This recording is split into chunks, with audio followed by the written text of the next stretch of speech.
trouble. Looks...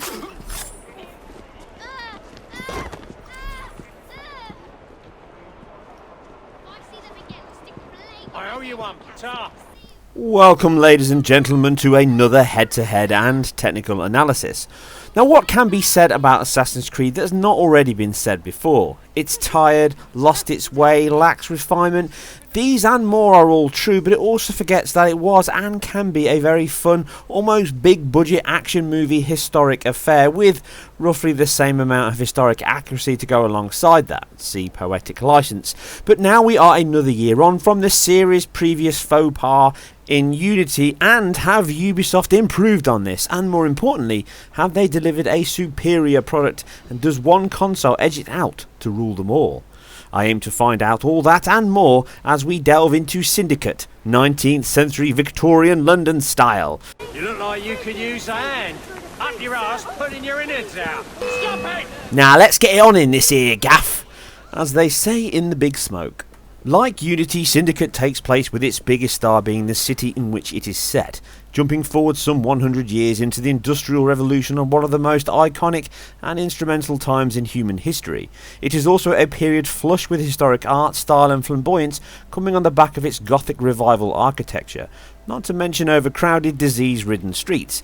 Using the very same Anvil-Next engine that coughed and split a little with Unity and more recently pushed out a 30-60 split in the forthcoming Rainbow Six. Here it has undergone some changes from Unity and also now closely resembles the engine that powered Watch Dogs. Another name allocated to that engine, but Ubisoft have a strong pool of engines and tools to use, and they tend to share resource very readily. Unlike Revolution-soaked Paris, London now comes with some extra features from a full dynamic time of day, which now updates at set points as story missions begin, just like Watch Dogs, but also has been bolstered with roads and cars, well, horse and cart, but it all fits the time. Now you can relive your rag and bone dreams to your heart's content. Being an industrial age, it has now much better water and river system, with blissful trips on the Thames accompanied by tugboats and ships. Although diving in and swimming is allowed at the time, it may just have given you just a little bit more than simply wet feet. Running with a simplified tessellated surface reaction and brimming with boats, you can cross the entire width without ever getting your hair wet. Something I myself have done quite a few times in the city when traffic gets bad. Again, another fully authentic showing from Ubisoft historic accuracy. Well, maybe not. But all these additions and benefits must have been borne out on more load on the engine and systems, but the balance has been managed more effectively here. Now the lighting model is no longer running within a 4 fixed point, but now managed through most likely an image-based lighting system and blended between fixed points to allow a smooth transition, which delivers a very convincing smog skyline and sun-drenched streets. Like the previous game, the sun rays beam through the buildings as you explore all look beautiful, and the engine's PBR system is very impressive again here. With such a vast selection of materials, buildings, objects and creations on offer, it really excels, and again, with such a vivid period to work with, the team's hard work, incredible art style and impressive tool system has creating an atmospheric representation of the city, and it feels alive and jostling with activity.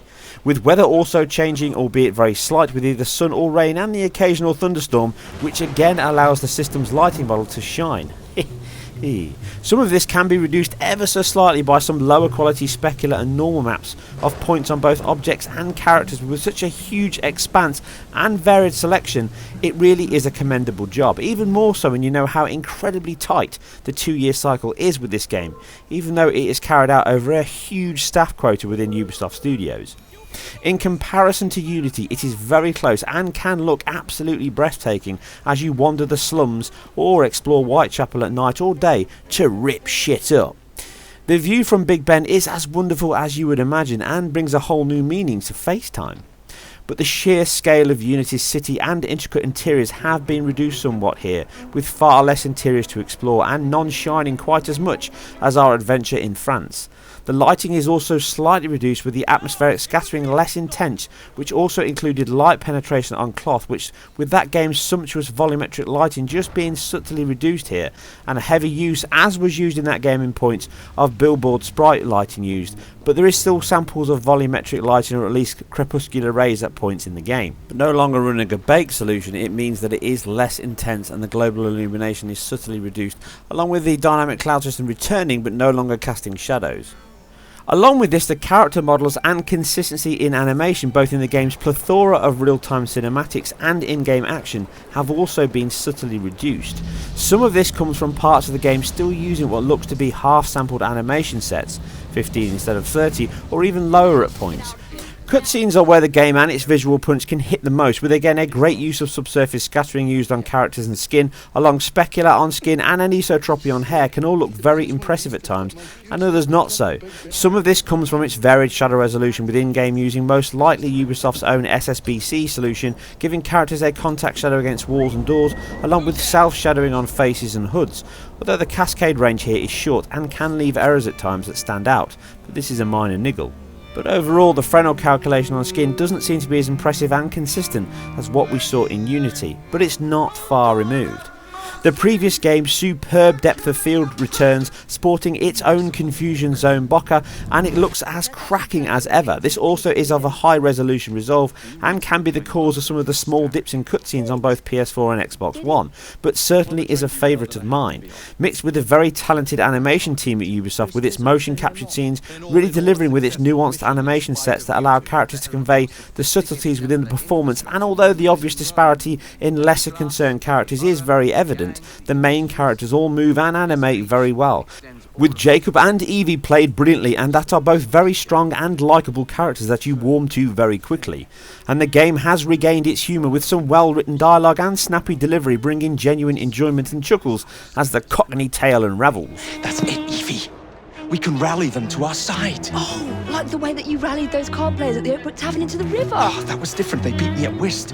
I can see it now. We'll call ourselves the Rooks. You were never good at chess either. Have you got a better plan? Find the piece of Eden. Oh, Well, let me show you the lay of the land. LOD is again very well hidden overall, with its dithered load like previous games and others like Far Cry 4 stopping any glaring signs, but even though the NPC count is reduced from Unity, the city never feels empty and can still be very crowded at times, but both machines handle this much better than before. You can still get popping from these at rare times along with vehicles, but not at the constant level as before, or quite as jarring. The intelligence and self-preservation levels remain constant across the channel and centuries though, proving Darwin right more often than not in play.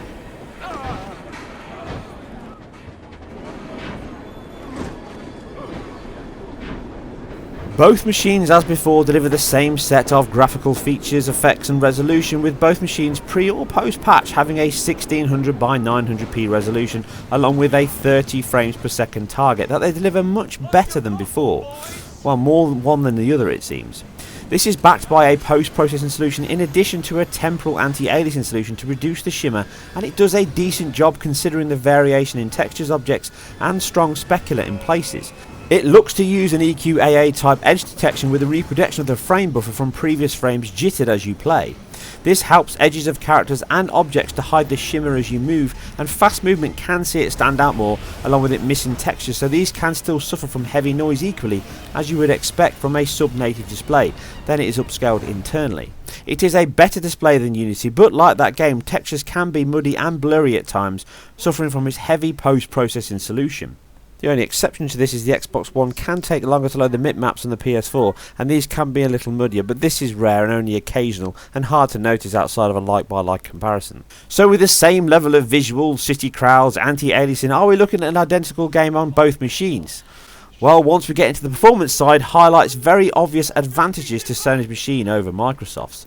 Cutscenes enable an identical run on both, and you can see some near 10 FPS between the two at points, and even with a capped 30 rate, this only really helps the Xbox One gap look smaller at times. It could be even bigger, but the PS4 is still not shy of a dip here and there. Some of the bigger scenes with screen filling alpha sprites, although likely quarter resolution, can cause a few jumps into the 50 millisecond mark and sometimes higher, but these are incredibly rare in both machines.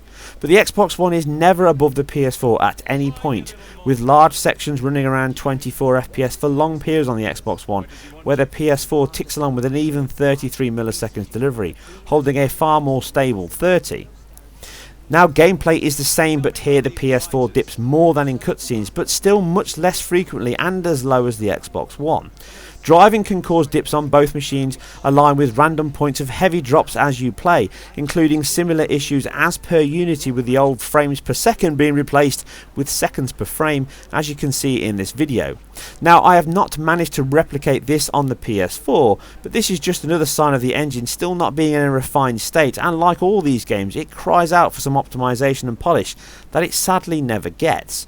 CPU use is, as before, very high, and I am sure multi-threaded as much as possible within the timescales the team is given, but long plays can see the random dips happen more often, and even though these near 1000 millisecond frame times are very rare, they do indicate a clear area that is intrinsic with the game and the engine, no matter the host platform.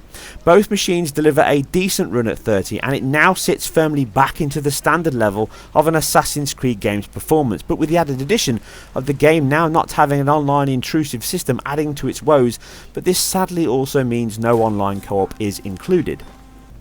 The day one patch brings the game to level 1.11 on PS4 and most likely the same on Xbox One, and it also does resolve some of the bigger stutters and smooths out performance on both machines in cutscenes and gameplay, so it's well worth the 500 meg download. But if you have the choice of both machines, it is a no-brainer. With the same visuals offered up, the superior GPU of the PS4 offers up the more solid performance, and as you can see by my near 10-minute identical run of tests across both machines, it averages around 2 to 3 FPS more than the green machine.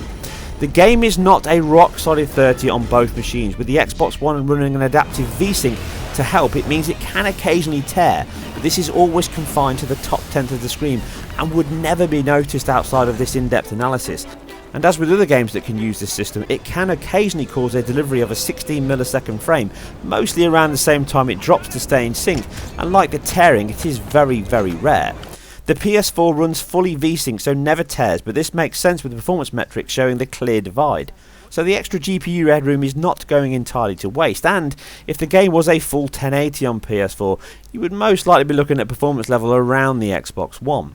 The game also seems to have reduced its dense cloth simulation that uses GPU resource. It is still in use on characters and objects, but as like other areas I've covered, it has been reduced slightly to aid performance, more so from the wealth of directions the engine has to scatter over a frame than any direct hardware requirements.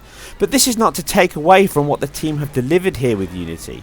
They have delivered quite a few changes with its traffic system and water system, along with a better display of character AI and usage. They certainly have not wasted that time to improve the engine and use the systems much better than they did with Unity. It's just a shame that the engine really needs far more time, and possibly, like I've said before, isn't directly the best result of Ubisoft's hard work and technical prowess. In conclusion, Syndicate is a much more solid, measured, fun and more importantly enjoyable game than Unity. Almost falling into the level of Brotherhood, it allows a varied selection of styles to play through, with open character swap and more missions now having a far less confined error-free completion requirement, which reduces the frustration factor greatly.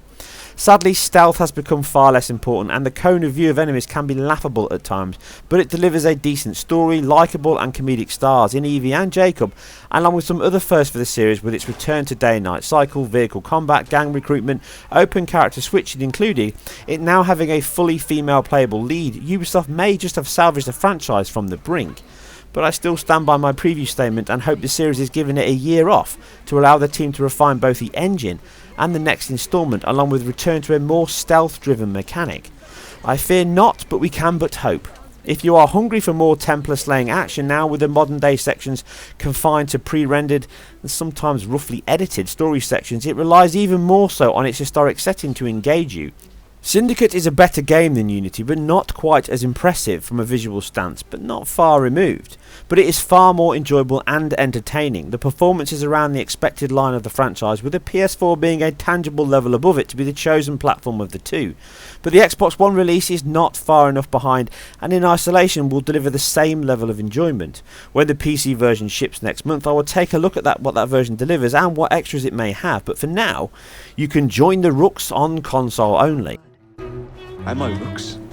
A fight that I have enjoyed and laughed at, with Jacob being one of the best leads from Ubisoft since Edward Kenway.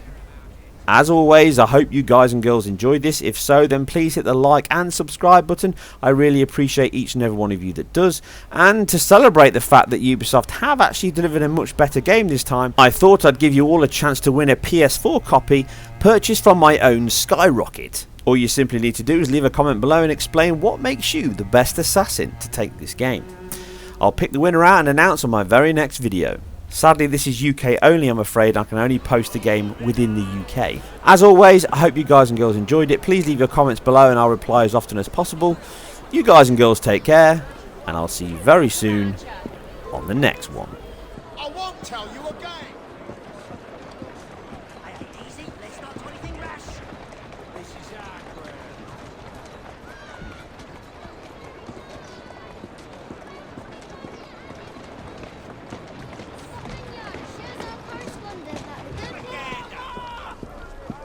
Come take a look at what I've managed to conjure up today. Come with me. I have a job. Wreak some havoc. Don't take another step. Understood.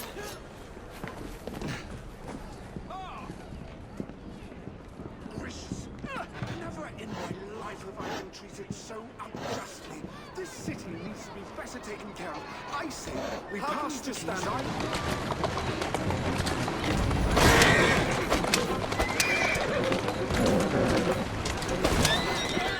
And have a nice bloody day. I'll gut you like a fish. Finish him off, and we'll go for a drink. Put some steering.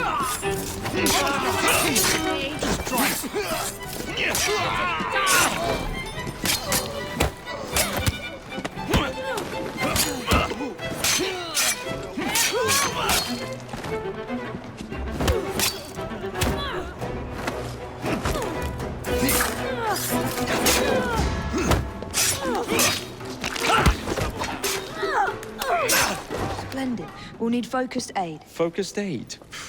We take over Starrick's gangs, we cripple his control. You're not aiming high enough. Starrick has influence in every branch of society. We need to match him. I see what you're saying, Evie. We need the Rooks. You are not starting a gang called the Rooks.